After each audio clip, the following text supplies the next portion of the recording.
Welcome everyone. This session is titled Digital Health at a Tipping Point. So we're going to talk about the many challenges that we face as consumers and that health faces as an industry. Digital technologies are profoundly reshaping all that industry. What can we do? There's all these new devices that are invading our lives about measuring ourselves, DNA tests, new treatments, new possibilities done, especially for chronic illness. AI is coming into play here to do analysis. Remote care becomes possible. The prices might go down, they might go up. These are big changes, and obviously there are a lot of questions also about regulation of an industry that is undergoing such disruption. So we have a great panel today. I know every moderator says that at the beginning, but I really think we have a great panel because there is an incredible diversity of perspective. We have somebody who's coming from an insurance company, but we'll see that it's a very innovative insurance company. We have a representative from a pharmaceutical industry, one of the largest drug maker in the world. We also have a startup founder who's going to be sharing his perspective. And then last but not least, somebody who's active in serving the health industry, a service provider, engineering services, so somebody who works with a lot of different organizations to help them digitize. The format is going to be a discussion with the panel that I'm going to lead for half an hour, and then we would like to open the floor to your questions. So we'll try to keep some time for that. Please raise your hand, wait for the microphone to come to you, stand up, say your name, and ask your question. Please be very brief. Please keep it to one question. Also, I invite the speakers to interact with each other. Just raise your hand if you want to rebound on something that has been said. So our four panelists, to my left, Jessica Tan, she's the co-CEO of the Ping An Group, which for those who might not know, Ping An is simply the world #1 insurance company.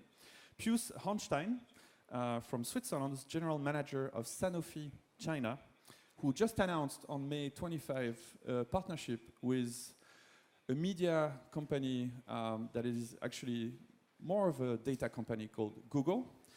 Chen Kuan, CK, who's the founder and CEO of Infervision. It's a startup applying deep learning to medical imaging. He's going to tell us how he's going to do that.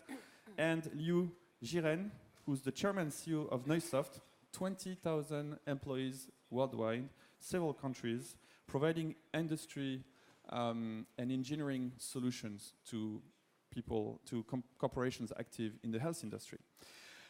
I'm going to start with you, Jessica, because when researching this panel, I live in Europe, and I went to speak to some friends who are experts about China, and they told me, oh, you get to meet the CEO of Ping An. This is such an incredible company. And I think that a lot of people might not know the extent of what you guys are doing. Could you tell us, for example, about Good Doctor, which at least in November 2018, I know in China numbers change a lot, but in November 2018, according to some media reporting, you had 230 million users, 50 million active monthly. Can you tell us a bit about what you're doing around digital health at Ping An? So hi, thank you. It's Jessica Tan. I'll just give. My only brief was to impress you with the numbers, so I will try to do my best. So we are, I think, the largest, insurance company in the world. I think by certain aspects of it, we manage about $1 trillion. We have in the group 200 million financial services customers and 500 million what we call internet customers, some of which are Good Doctor, which I'll come to shortly. And what's unique about us is that over the past 10 years, we try to revamp ourselves not just from a traditional insurance company, because if you think about this, in insurance, we are always at the back of the value chain. Right? I mean, we bear the risk, we pay the cost, but you don't really get to influence the patient's choice right at the beginning, and all of us know here that, of course, prevention is better than cure. So we started 10 years ago to build our health ecosystem businesses. Today in our group, we have 32 first-level subsidiaries. 11 are what we call tech companies. Tech companies, 2 of them are listed, 3 of them are unicorns. They have a combined valuation of about $70 billion US dollars. That's roughly a third of our entire group's valuation. And within the health tech companies, this is how we think about this. There's 2 main things we do. The first one is that we wanted to change the way we interact with our customers. Right, so 10 years ago we started, insurance. I mean, most of you have insurance. You don't really interact with your insurer, unless you're sick or dying, hopefully not.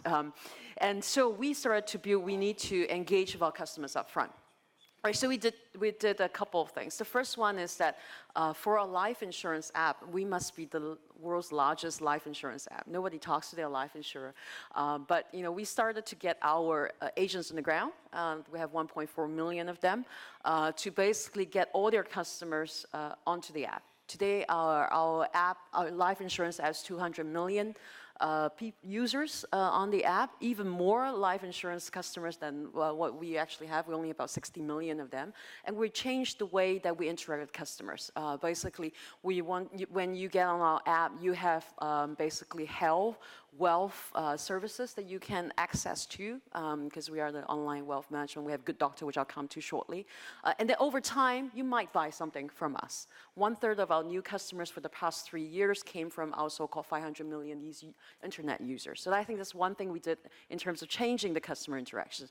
The second thing we did on customer interactions is that that's still not good enough. We saw a gap, particularly in China, where with 1.4 billion people, a lot of the primary care is missing. Right? The level of general practitioner is not as mature as many of the more developed markets. So we created a Good Doctor about 5-6 years ago, and the concept was really simple at the beginning. We wanted to provide online telediagnostics, someone you can trust, like a family doctor online that you can ask questions without having to go for a simple flu to the hospital and wait for 3 hours or so. And so we hired 1,000 doctors. It was very simple. And then we ask people, you can pay $100 health US dollars card, and you can ask a number of times.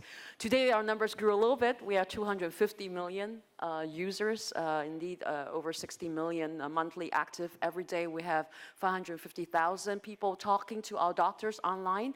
And then from a purely manual model, it was just a simple chat, video, etc. Now 75% of the questions that they ask, we've already trained our AI assistant to be able to do that. So they gather all the various information we do. So those are the things that we did with our consumers to kind of engage, because we need to get them early up front when they have questions, so it becomes too late. The second thing we did, was about then analytics, because that was not good enough.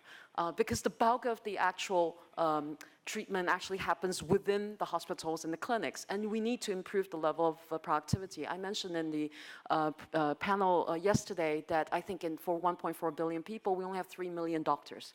So we took our analytics over the past 20 plus years. We've developed huge databases about various diseases. We have this AI robot assistant that basically trained over 30,000 diseases and is able to help improve the quality of division of care. So one of the tests we did, we took 3 groups of GPs. This will be the last thing I say. The first group of GPs off the street, the second group of GP, we asked them out of 30,000 diseases, we just trained them on one, which is atrial fibrillation. And then third group of GPs, not only we train them, we give them our tool. Right? And then we have a bunch of experts who basically mark them on half an hour, diagnose real cases. The first group only had 17 marks out of 100. So it's appalling. The second group, which was just trained, had 51 marks. So it's like tossing a coin whether you are diagnosed or not. And the third group of our tool basically have 88 marks. Right? I think this shows some of the things. We now have AI medical imaging and clinical decision support system for about 3,000 hospitals working with the Ministry of Health in various cities. So that's the second thing we do, hopefully, to improve the delivery of healthcare. It's fascinating to talk to someone, and you have as many agents as 1/4 of the population of the country I live in. That's just the scale of China. One important thing is that you deploy AI, but human doctors still make the call at the end, if I understand well. Absolutely. So it's a collaboration between machines and humans. But just one last quick question. There was this article a couple of weeks ago, I think the world is finally noticing that actually the most interesting business model innovation is happening in China. And there was an article saying Uber is pivoting to fintech, which, by the way, Chinese company have done since 2015. When I dived a bit into your business model, it looks like your data and fintech company hiding as an insurance company a little bit. You also have Lufax as one of your spin-off, and it's a wealth management app. Yeah. So what is the bigger play here? Yeah. Are you building a company on top of all the data you have? Yeah. So I think our play is that we want to change the way we deliver financial services. So that's what we call ecosystem play. So we, and the areas we focus, we have Lufax is the largest online wealth management app in China. And when you get out of the conference center, you just walk 500 meters, there's Ping An Bank. Yes. That's you guys too. Yes, that's right. And we have the largest health portal, Good Doctor as mentioned. We also have the largest auto portal. 76% of the 26 million cars being sold in China every year is gone through Auto Home, which is the so health if I have portal. an accident, I can buy a new car from you. That's very, very smart. Synergies. I want to move to you, Pius. You just announced, Sanofi announced on May 25th, I think, a partnership with Google. Can you tell us a little bit why does that fit your strategy and what you want to do with that? That's true, we announced a partnership with Google recently, but we actually already have a partnership with Alphabet since a couple of years, with Verily, and I will come to that. So we are much more focused than Ping An. Ping An is obviously a mastodon of data. We are trying to focus on one single thing, which is having positive impact on patients' life.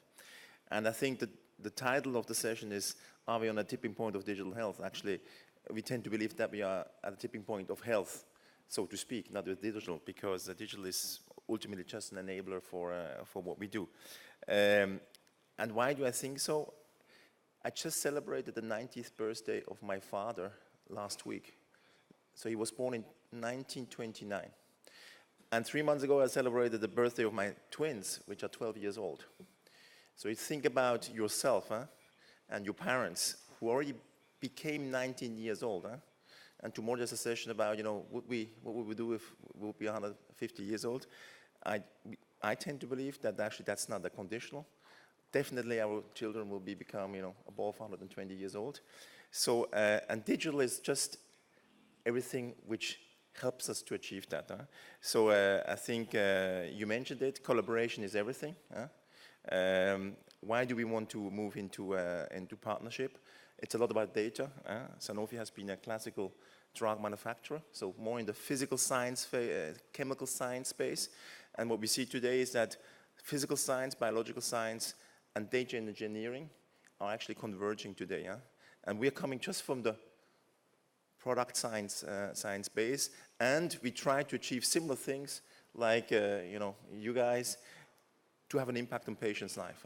And to do that, we need to look into what do we do during patients' life. So ultimately, it's all about data. It's ultimately all about helping patients to control their health.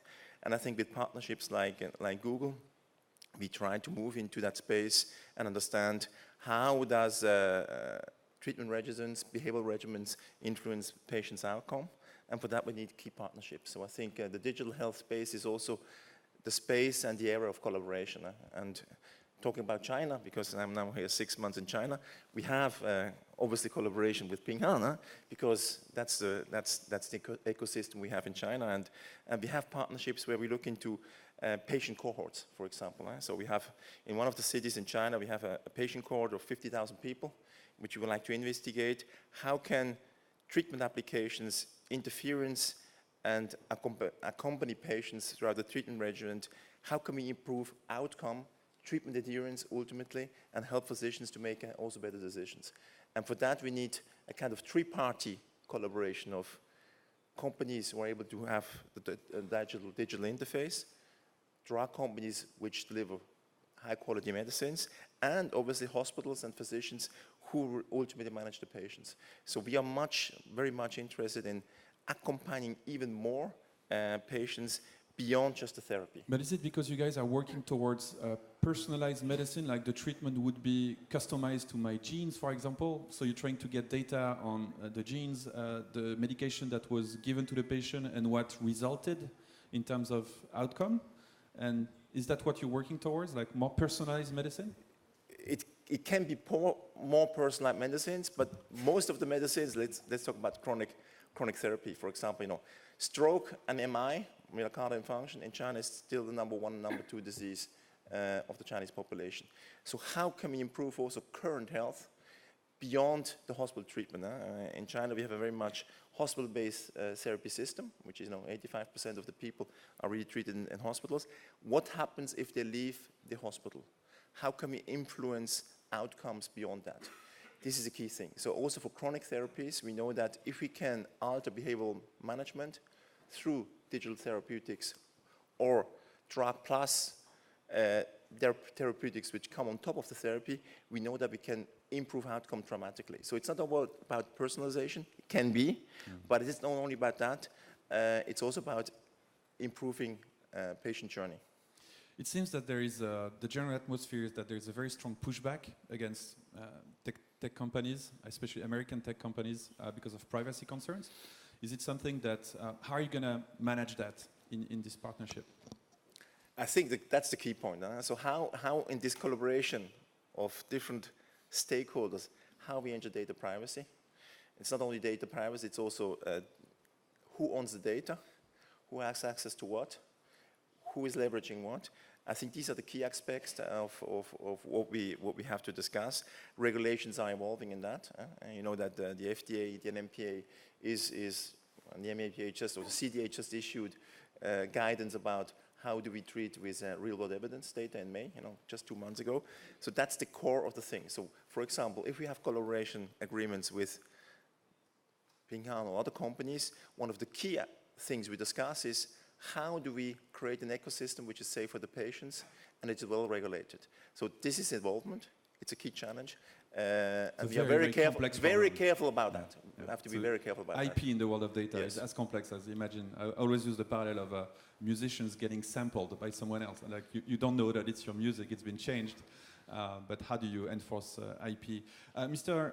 Jiren, so your company, as I said, works as consultants, service providers for a very large number of firms in China and abroad. So you are witnessing all these corporations. Some of them are not corporations, they're like hospitals or institutions. You witness their digital transformation.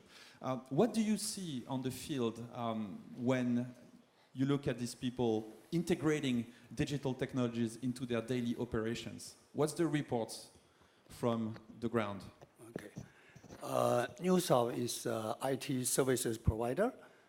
In China, we have a 50% market share in social security. That means half of the population, when they pay in healthcare to the hospital based on our platform. We also have a 30% market share in hospital management. So that means we know exactly how much we charge for each of these diseases. What is cost? What is difference? The hospital charge different rate. What means a good doctor and not good doctor. So also, we have an innovative kind of a concept. We make a new type of hospital we call cloud hospital. That means we use internet as a basic infrastructure. We like individual doctor or clinic to sharing our devices, our hospital information system, all the data connect with each other, and also connect with the insurance company. We have another sector is medical equipment. We produce a CT/MR, ultrasound, so that is a basic infrastructure for hospital. So based on our experience, because we work to the both side, one is a payer side, is social security. In China, hospital income, 70 to 80% of revenue is from insurance, social security. So that means social security is a big customer for hospital. Another hand, we work for hospital. They do the best effort to make more money from insurance. So China, for commercial insurance in healthcare, is not very much developed. The reason is hospital is not transparent. So that make all the commercial insurance is very much nervous to involve this business because it's a bigger risk. So today, if we talk about the digital health, not very much a success story. Many of startup, like AI, like big data, like internet, come to this new marketplace, but most of them is not success. The reason is very simple. Healthcare is healthcare. Technology, nothing confirmed. Good technology can value the healthcare transformation.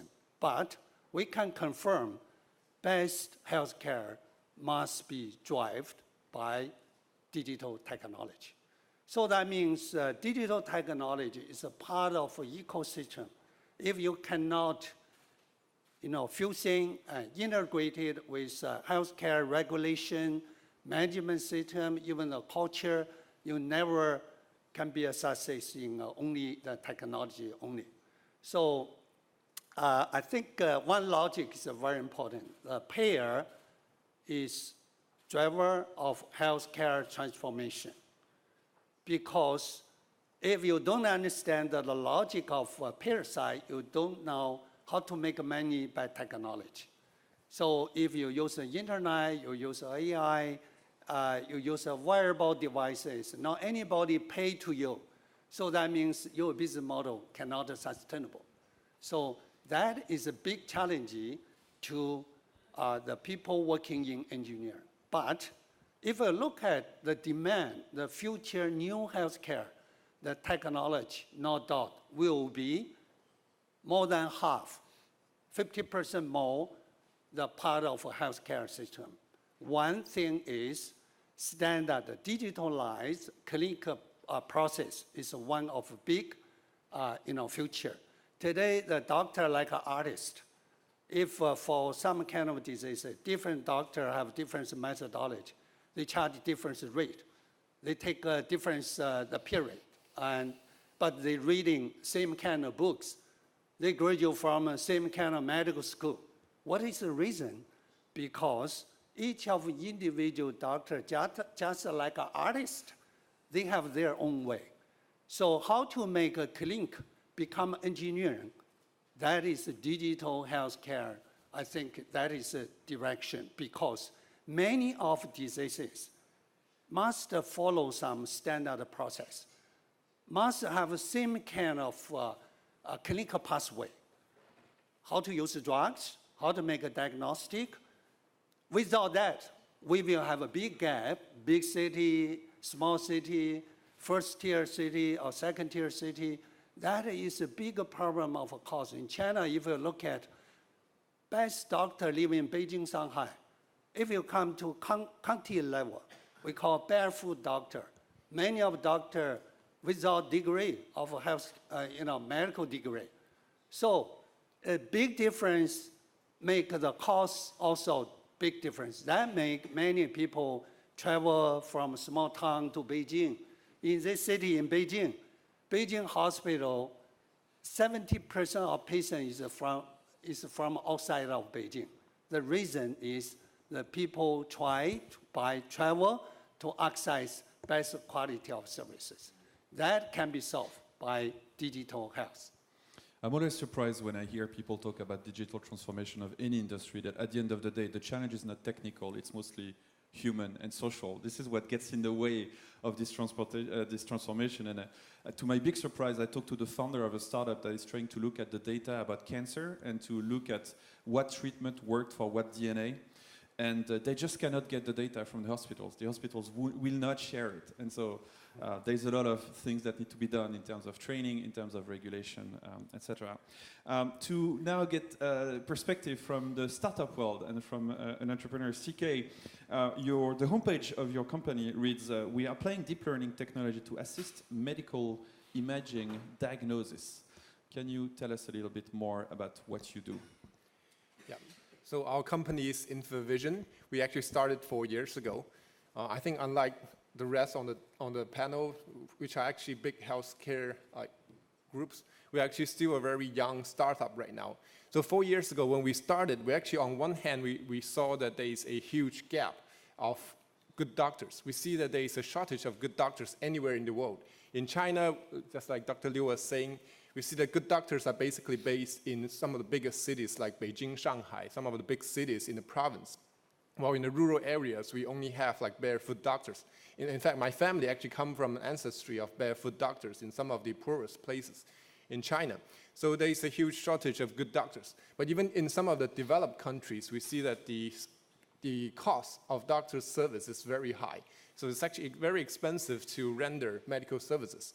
While in some of the more developing and rural areas in the world, we see that the shortage of trained doctors is even more striking.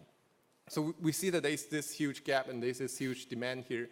And on the other hand, 4 years ago, we also see that this huge rise of a technology called deep learning in the academic and also in some of the industries exploding like, in terms of usage. So we started to think that if we actually can apply deep learning technology to help to alleviate the problems that we see in the medical field, we have been patients, like everybody has been patients and everybody has experienced some pain in the medical field. And we think that whether we can actually use this very promising and very fantastic technology. So that's when we actually started the company. Yeah. So let's try to be very concrete. So deep learning is basically a form of machine learning where you feed a machine with enough images and you teach the machine, like this is what a scan of, I don't know, a chest looks like, this is what a tumor looks like. Exactly, And yes. so the machine is going to learn over time. And so it's a way to program a machine, not by telling it, not the usual way, but just by feeding it enough example that it becomes able to recognize what you're looking for by itself. Yes, exactly. So I think the key thing is to be able to feed it with high volume of and high quality data. It's like in the technical field, we actually call it garbage in and garbage out. So if you actually feed it with garbage data, then actually the AI will actually learn to become a garbage. But then if you actually feed it with high quality data, then you actually have high quality AI. And I think that's actually the real challenge when we try to apply this technology here, because in the medical field, in fact, the high quality physicians are actually in a huge shortage, and they're actually mostly in biggest hospitals. So initially when we first started our company, it's actually pretty difficult. Like hospitals are pretty conservative, and as you say, most of them are not willing to share huge amounts of data for a startup company. But then later on, we actually find that we're actually caught in a huge wildfire and a huge wave of revolution where everybody started to jump on board and try to partner with us to see how AI can help their daily work. So within a few years' time, we are currently in more than 300 different hospitals in 8 different countries, including Switzerland. So can you be very concrete about what your service does? So I do a scan of a patient, I send it somehow to your system, Yes, yes. which is available as a service, maybe, like I send it to the cloud, I guess it's secured. Yes. And then in how much time do I get a return information, and what do you tell me? To what degree of certainty do you diagnose? Yes.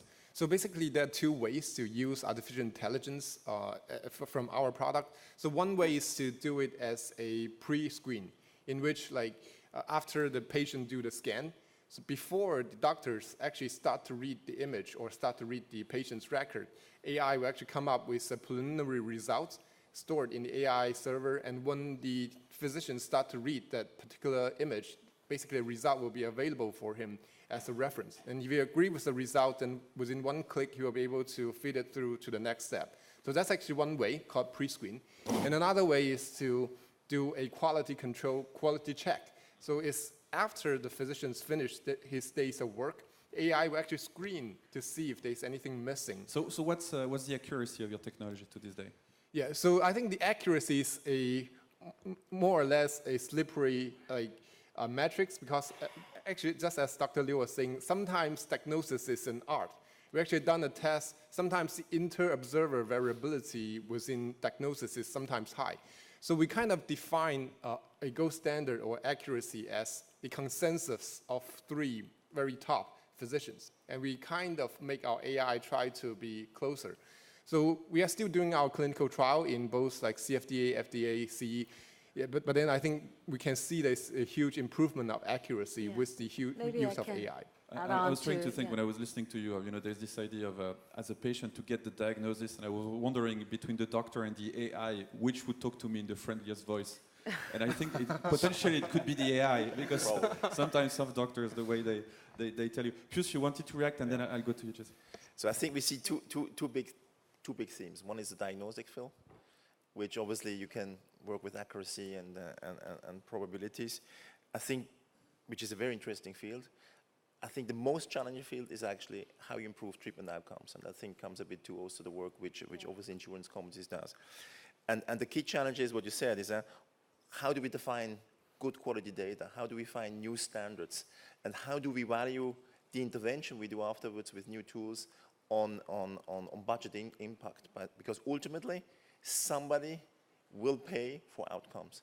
So I think the key challenging point now with pharma companies, regulators, is how to define the right standards to measure outcome and to value outcome and to have new kind of funding beyond drug treatment to impact health outcomes, not only diagnosis. This is something that very few people know, but in AI, the challenge is the data, because the algorithms are actually open source. Exactly. But you need to, the outcome is going to depend on the quality of the data you feed in. Yeah. Jessica, could you, before you Sure. rebound on that, you guys, we're talking about remote access to doctors and the uneven quality of doctors.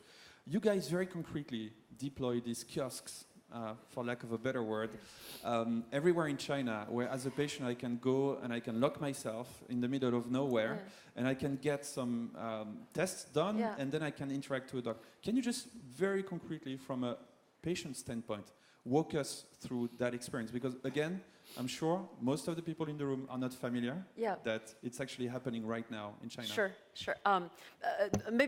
Maybe before that, I'll just quickly close on this point, because I think, because you were asking a lot about AI, I think AI imaging diagnostics is a fairly mature thing, because I think if you have, the techniques have now advanced. I mean, even ourselves, we have 40 different medical modules with 3,000 hospitals now. So it's quite easy to do, and actually has huge impact.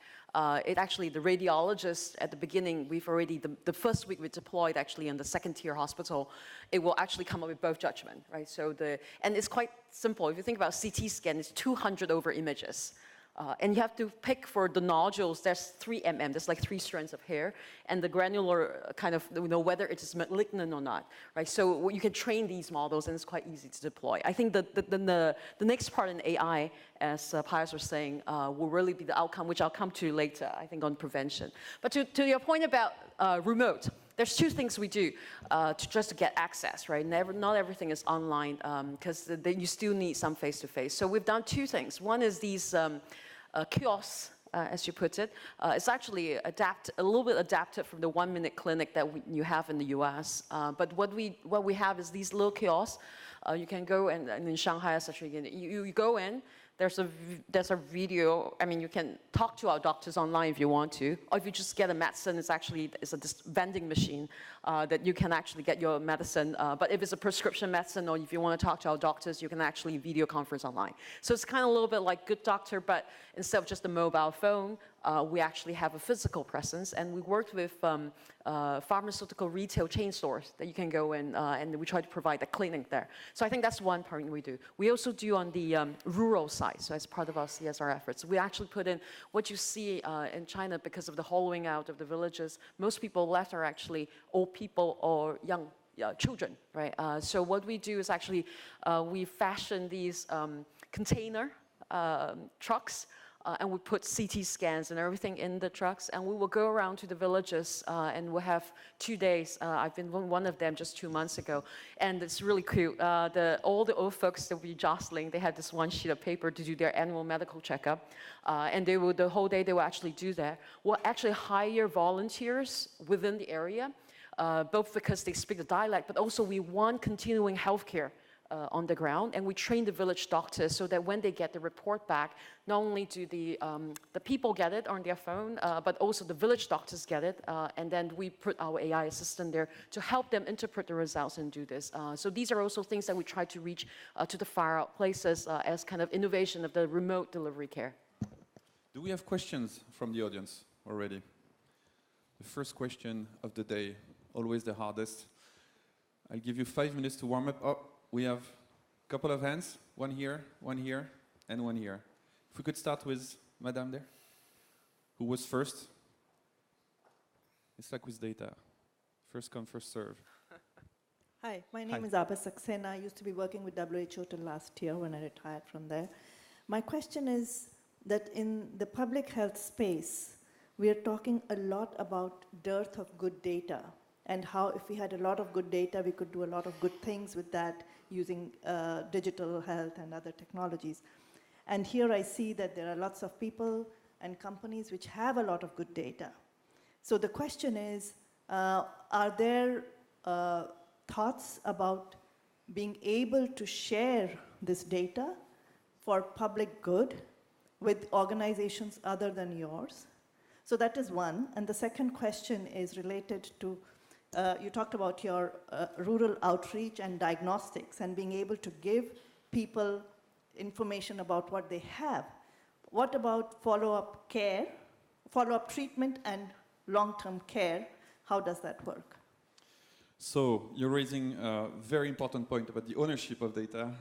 Who owns the data? As a patient, is that the firm that is gathering it? Should that be a public asset? And the second is about, when I was listening to you, I wanted to ask that, like, you know, in retail, there's this idea of touch points. There's this idea of that a customer is going to interact with a brand through different channels. I was wondering if the remote access was complementing or replacing the existing channel. Yeah. Maybe answer that second question, and then I'll open up the panel about the first one, because I think there's going to be many perspectives on that. Sure. On the first one, maybe I can also just talk up, because we do a lot of work with the Ministry of Health in China. And I think, firstly, the use of data, I mean, Pius would have a good view on it. We're all very cautious about this. But nonetheless, essentially, the principle we are here to is that the consumer and the entity that gathered the data needs to agree before it can be used for whatever purpose, right? So we worked a lot with the Ministry of Health in basically identifying what are the high-risk factors. So, for example, we worked with Chongqing, with 20 over million population of the Ministry of Health to identify what people with high-risk COPD. We realized that 16.7% of the folks above 40 years old actually have early signs of it, and 80% of them don't really know. So we worked with them to go through, build the models, and then we get those high-risk people to for screening, so we can actually get them through vaccinations before it deteriorates to stage 3. So those are some things that we do. And then on the point about delivery care, I think that's why I was very careful to say the first touch point is always face-to-face, because you need to get them to do the actual physical, comfortable, and there's a lot about education awareness. But we always want to make sure that they have the remote long-term. So that's why we train the village doctors. The village doctors, they also have our app, which is linked to our specialist center, and we give them our little AI robot, that assistant that I say you can ask various questions. Think of it like a kind of, we call it Ask Bob. It's like a specialized Google that actually is built on knowledge graphs about like just diabetes. We have 30,000 diseases, one of which is diabetes. Just diabetes, we link to about 200 different symptoms, 1,000 over drugs, and different cases about how you should do it. So you can then ask intelligently to help the long-term care. I don't know if you've noticed, but a lot of the consulting companies that work in AI now don't call it artificial intelligence, but augmented intelligence. This idea that you give a device that makes a practitioner more efficient. To this impossible equation of ownership of data, data is a competitive edge. It's a strategic asset, and yet it's also needed by the public sector and the public good. Dr. Liu, what's your opinion on this? Okay. Yes, data is a very sensitive topics. In China, hospital own the data, but I do believe the data owned by individuals, because that the data is your personal information. But for the purpose to get excellent services, you must share this data with a hospital. You must have an agreement. And if you want to use that data for third party, of course, you need to make some kind of the agreement. So I try to answer your second question. So how to digital technology, not only for diagnostic, so how to, after the diagnostic, how to make healthcare treatment. That is, I gave you a very concrete example.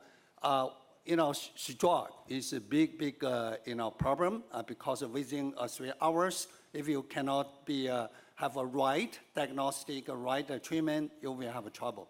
So China, Beijing have one of the big hospital. It's very, very famous. It's the best one in China. So we digitalize their methodology for diagnostic after the patient got a stroke.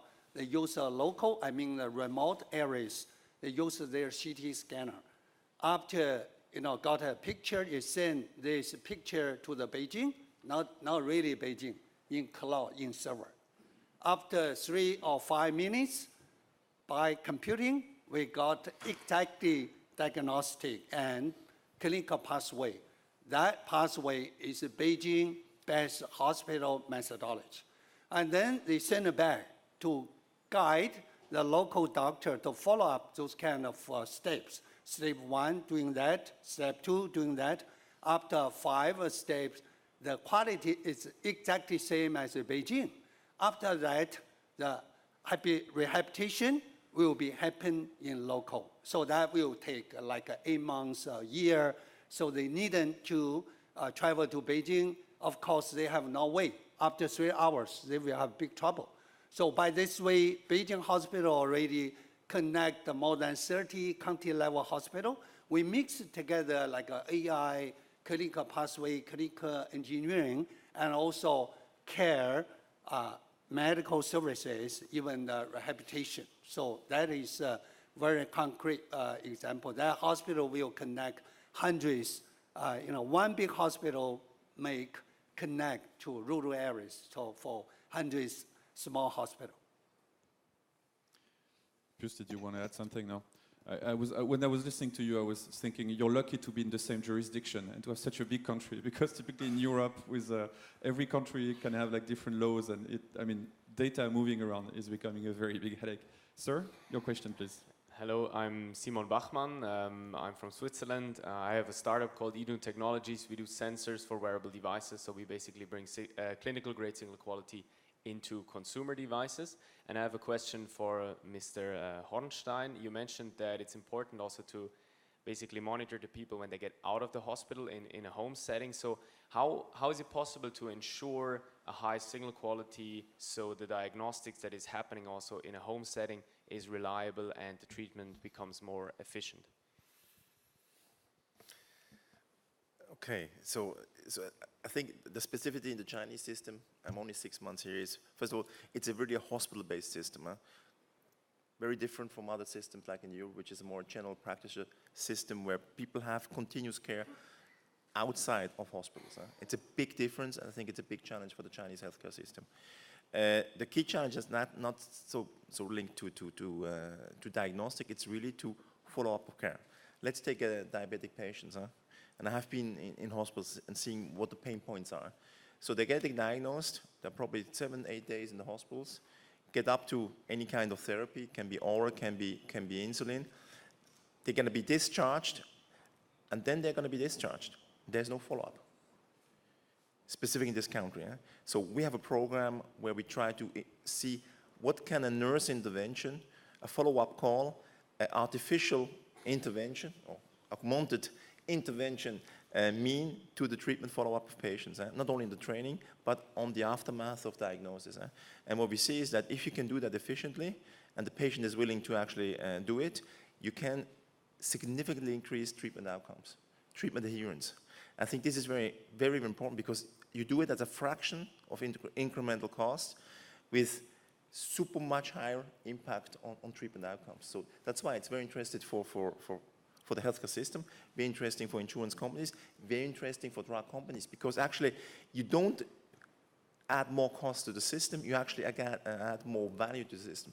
I think that's the key thing, and that's what we try with at least for Google, countries like Switzerland, where a day in the hospital is more expensive than a day in a 5-star hotel. It's similar here. I mean, a day in a hospital, even in Beijing or in Shanghai, is quite expensive for the healthcare system. So having these virtual clinics, either for diabetes or for other diseases, is super important for a country like China. We are actually collaborating on the diabetes one, particularly on this. We're trying to get people to change their actions.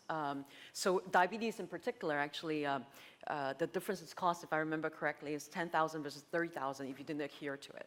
So I think this is where I think we may have some advantage that we're trying this. So because we have agents, so always the first point of contact, the face-to-face is the important one. I mean, if you expect someone to self-learn, download, and do all these things, I think it's too difficult. My dad's diabetes for 20 years, right? So usually we get our agents. We're also piloting separately with Shenzhen, with social care workers, because a lot of the old folks, particularly in China with the one-child policy, half the old folks actually are by themselves. So we have basically social healthcare workers. We train them to go to these old folks because a lot of them have these chronic disease. We actually develop a little EE voice bot. We teach them how to do it. So that every day they'll say, oh, I measured my kind of glucose level or what it is. It will actually remind you, oh, have you taken your medicine today and stuff. And then, but it's still very preliminary. I think changing the behavior is something very difficult, which is why I'm very open that we have to collaborate somehow, because this is something where it's so rare, it's good for the patients, it's good for everybody, it's good for the payer, it's good for everybody wins in this particular case. Yeah, and if I trust my friends who are doctors who tell me that they have this huge issue with self-medication, like people showing up to their office and say, doctor, Google says I have cancer. You know, it's like, according to Wikipedia, I must have cancer. And you know, it's just a flu. And also reminds me of, I read there was this study that when you, people who make diagnosis from images, if you add to the image a picture of the patient, they do a better diagnosis because it reminds them that they're actually dealing with a human being. So like their empathy goes higher and they put more effort into working. So I think the human element should not be taken out of the equation because it seems to result in better care. Madame, if you could introduce yourself and ask one question, please. Hi, I'm Alexandra Greenhill. I'm a family physician from Canada, and I'm one of the startup founders here with Care Team Technologies, and we're focusing on that question of what happens between visits to patients who have multiple conditions. So it's a smart overlay on all of the other tools. Because part of the problem I see is people are being thrown all of these fantastic programs, but it's by body part or by type of illness that they have. And no one seems to understand the same person is actually managing on average 7 chronic conditions, and that they have a family unit around them that wants to be involved. And so as the caregiver of my family, I now have 17 different logins for one person times multiple in-laws and other people. So how do we manage that sort of a real life experience of people when we're still thinking of 320,000 apps in the App Store, each dedicated to a single use? So I guess the question is about the fragmentation of the technology as it is today, that you know, you have a solution, you guys have a solution, you have a solution, and if I have to interact with different solutions, then it's multiple logins. I guess the plus side of that is that privacy, I mean, data lives in different silos and cannot be crossed, which could be seen as a plus. The downside is that, as this person was saying, it's a very fragmented experience, and maybe at the end it ends up complicating my life and hampering the level of care rather than helping it. Anyone wants to react to that, Pius? I think it's more the two challenges. One which Laurent mentioned, it's, you know, do we want that? Fundamentally, everything combined. And the other thing is that it's natural that at the beginning, specific expertises and leading experts are trying to drive certain platforms. For example, imaging and oncology. Yeah? It's a key thing. Imaging in stroke.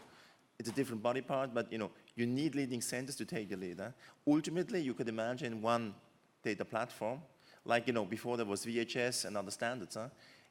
Ultimately, I would believe that, you know, in 5, 10, 15 years, standards will emerge, at least in different ecosystems, you know, could be in China, could be elsewhere, where you would actually gather the pool of data of an integrated patient view. But I think what Laurent mentions, if you know what the European legislation is about data privacy, it raises other challenges, how you make sure that these data are not used for different kinds of purposes. So I think there's a medical challenge, and I fully agree with you. From a practitioner point of view, we would have everything in one hand, but there is also another challenge linked to what you do with the data and who has access to it.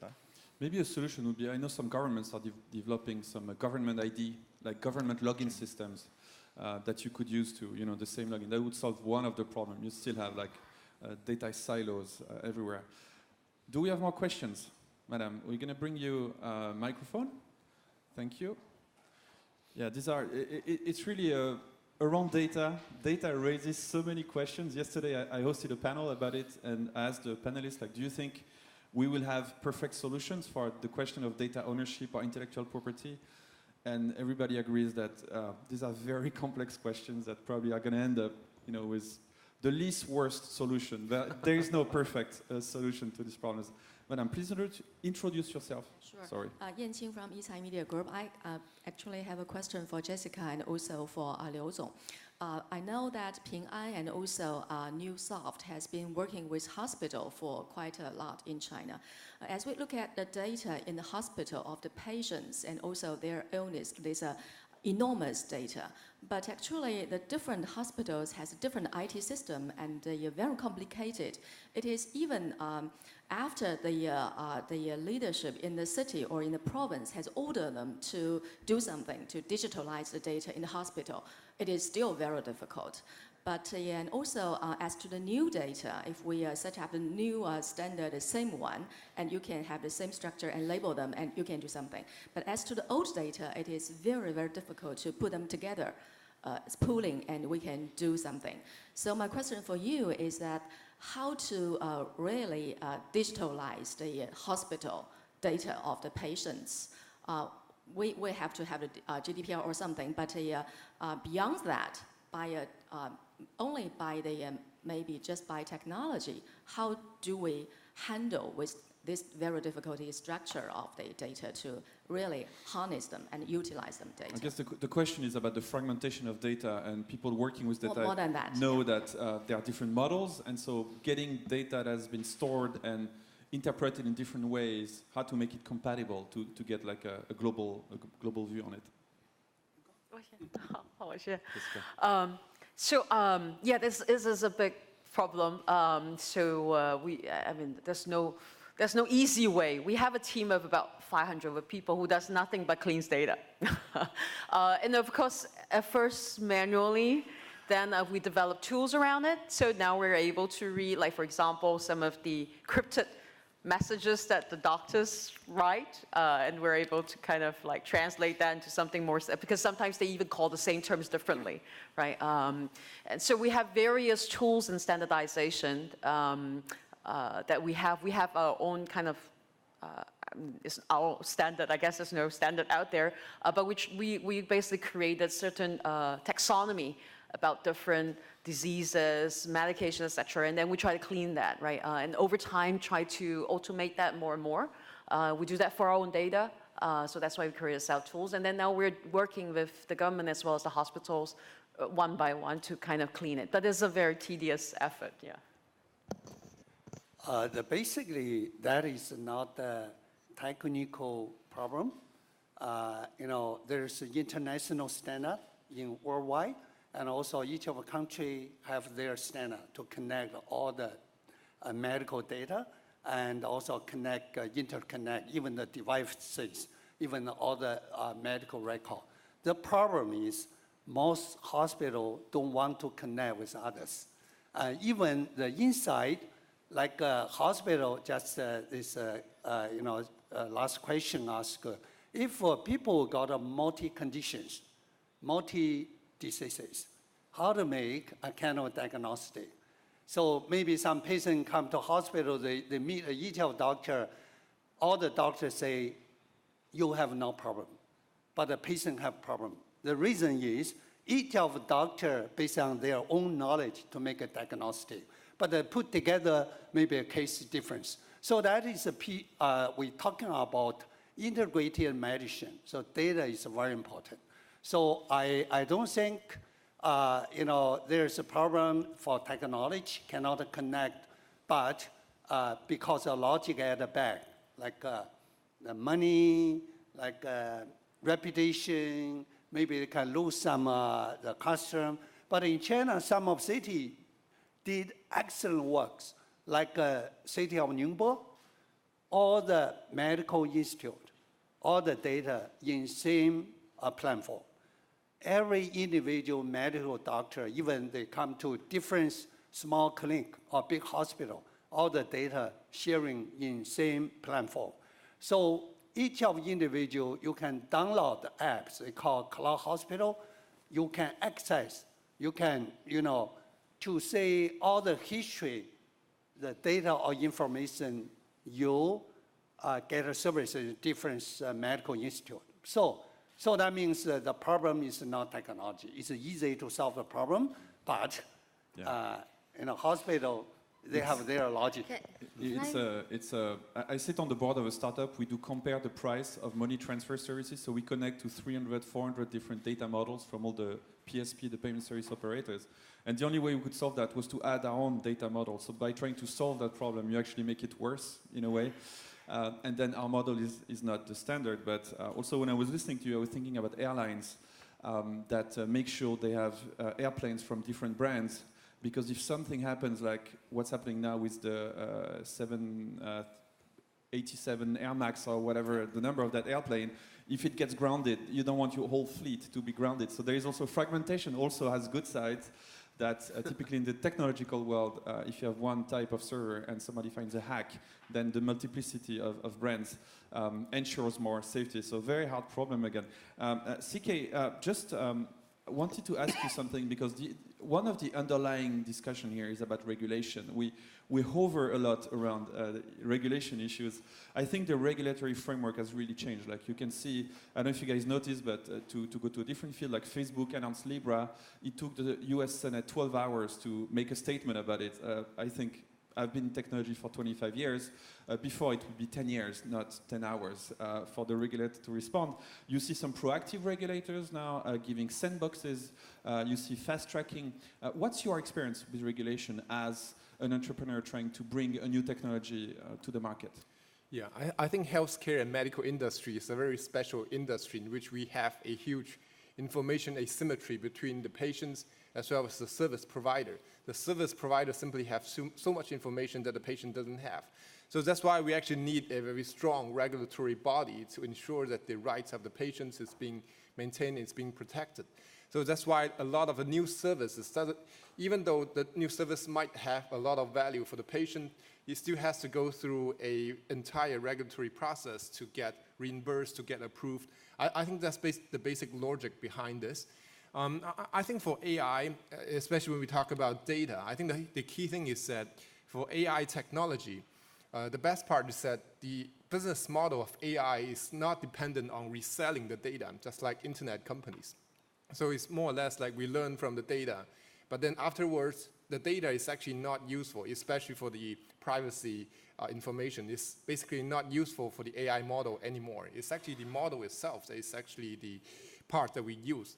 And furthermore, I think in terms of regulatory concerns, I think the key thing is it's actually not the procedure itself, but actually whether or not the technology is safe to use and whether or not it's actually effective for the patient. And in fact, I think in the medical field, as a new technology, you have to go through an entire academic proof to be able to peer review your technology to see if actually in terms of like the clinical values is actually living up to the standard, if it is actually safe for the patient to use. So I think right now, even for AI itself, we are also going through this massive process of validating its value, validating its safety. So I think we are actually in this process, and we are actually working with regulators from different countries to make sure that this is what we get at the end of the day. Yeah. We have 1 minute and 20 seconds remaining. I'd like a closing statement from the four of you. The title of the session was Digital Health at a Tipping Point. Do you think we are at a tipping point? And if yes, why? Yeah. So yes, I think so. But I wanted to, I think it requires working across different groups. I wanted to leave one point for everyone. Data is not fragmented. It has no use. Just in our diabetes model, we found that if a person who had high risk of had diabetes have 3 sets of factors contributing there. 40% is from their health factors. This is where hospitals have it. 40% is due to this person's background.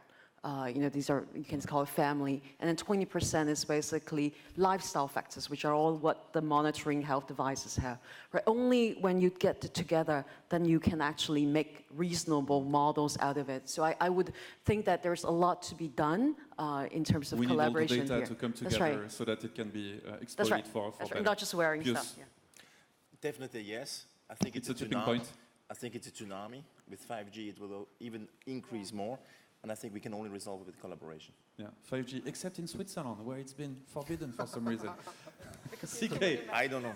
Yeah, I think absolutely yes. I think the demand is here, the technology is here, the talent, different talents is also coming into this field. So I would definitely say that we will see the revolution coming. Dr. Liu, tipping point? Yeah, digital health is the future of healthcare. I think digital technology will help the healthcare make a big transformation.